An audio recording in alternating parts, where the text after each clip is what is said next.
Okay, so we're here in Ableton Live, and I am going to show you how to warp a track now. And warping is defined as, well, I at least consider it as the stretching of audio to fit the time frame of the measures within Ableton Live. So what we're going to do is double click on the clip that we want to warp. Okay, I got Eric Pryde's remix of 1983 up here. Double click on that, go down to our waveform window and zoom in. Okay, as you can see here, Ableton Live has already tried to auto warp this. It's put the first measure where it thinks it should go. However, we're going to change that because we can obviously that the first beat of our song starts right here. Okay, so now we are going to drag this over to here. We are going to take this, put our mouse over it, click down, and just pull. And to get this more accurate, we can zoom in even more and move it like that. Okay, so we have our first measure designated. As you can see, whenever we go up and hit the play button on here, it'll start right at the first measure. That's nice.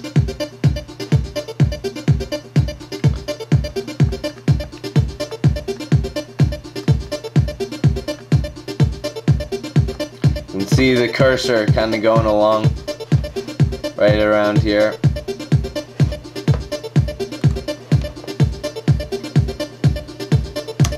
Okay, so there's our first measure of the song warped. Excuse me, first beat of the first measure. So now with these house tracks, it's a little easier because they're usually 4 kick drums in a measure. As you can see, as labeled in Ableton Live, we have measure 1, measure 1 beat 2, measure 1 beat 3, measure 1 beat 4, and then measure 2. Usually what I like to do when I'm warping a track is to place another warp marker, which are these yellow things. Excuse me, let me get back to here. Right here. That's called a warp marker. So what I like to do is I like to put the second one at least on the second measure. As you can see here, the second measure is just a tiny bit off from here. So what we're going to do, like we did on the first marker, we clicked it and dragged it. Okay, but we want to permanently set that. So what we're going to do is once we've dragged it and it's in a nice position, we're going to double click it. And so that locks this little bit into the time frame that you designated. So it's a 1 measure beat. Okay? So when we listen, you'll hear as it's going, 1 beat, the second beat of the first measure, third beat, fourth beat, new measure. Let's watch it. And as you can see, that's really nice. That's sounds good right now. Okay. Anyway, another way we can warp this, actually a more helpful way, is going up to where our master tempo is. You can see a couple things here that we're in 4 beats in a measure, and this right here is our metronome. We're gonna click that on. It should be yellow. So when we play, we should hear a metronome now, and you can hear that. And once they're lined up, you can tell you have it warped in the right spot. That's really good right there. It's nice and tight.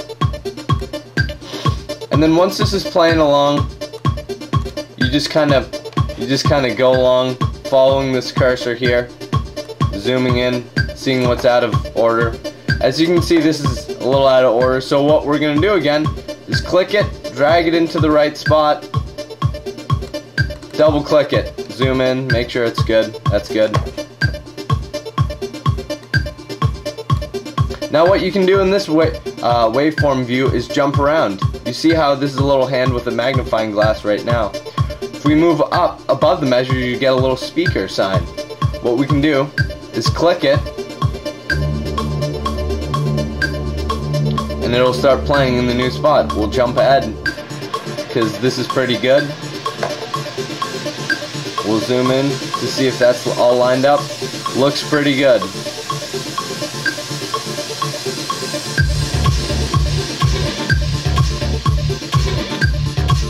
And once you have about half the song warped, the rest is usually pretty good in the house track.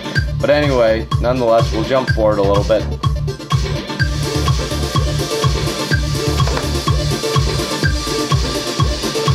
That's a little off. Again, remember what we're going to do. Click, drag, double click. Awesome. Going to turn off the metronome.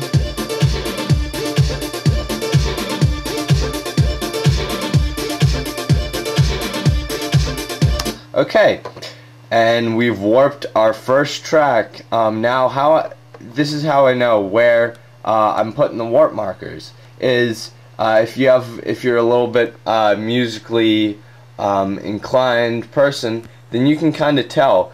And you know, if you're a DJ, you can feel where the first beat of the measure is, second beat, third beat, when a new measure starts. So that's going to help you when you're warping. As you can see here, when we have a build up, and then, you know, when it's build up, and then right here starts a new measure, as you can see by the non-decimal numbers. All these have decimals in them because they represent the beats of the measure, like I said before. These ones with no decimals are the beginning of the measure, the first beat in the measure. So this is 81, 82 again. So we've warped our first track. Now we can start jamming with some other loops and stuff.